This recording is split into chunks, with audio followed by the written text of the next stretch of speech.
Okay, let me ask you another difficult question.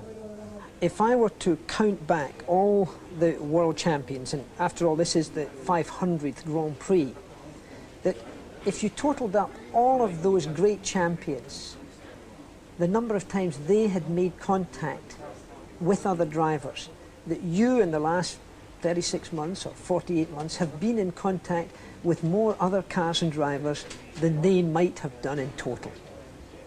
I find amazing for you to make such a question, Stuart, because you are very experienced and you know a lot about racing.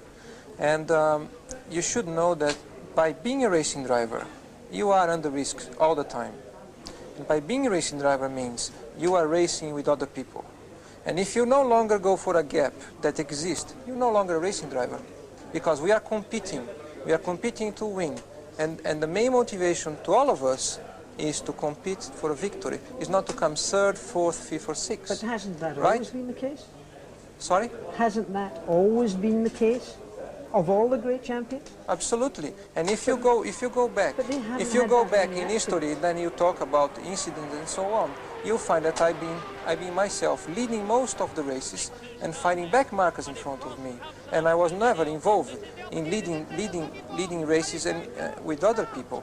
There were 3, 4 events only when I was leading a race in first corner and so on, like many other people have been involved in. I have to believe, though, Ayrton, that there must be some fault, and I respect totally your ability. You're the fastest Grand Prix driver in the world.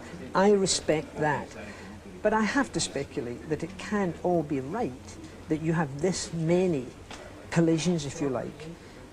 Whether it be with back markers or whether it be with lead changes, it just happens too often. Don't you question yourself? I think it's all irrelevant. All what you're saying, Jack, is really irrelevant, because I'm a driver that won more races than anybody over the past 3 years. I'm a driver that has been on pole position more than anybody in history.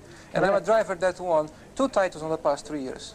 And I don't think I cannot comprehend how you can try to turn things around to say that I've been involved in more accidents than anybody, because that is not true as well.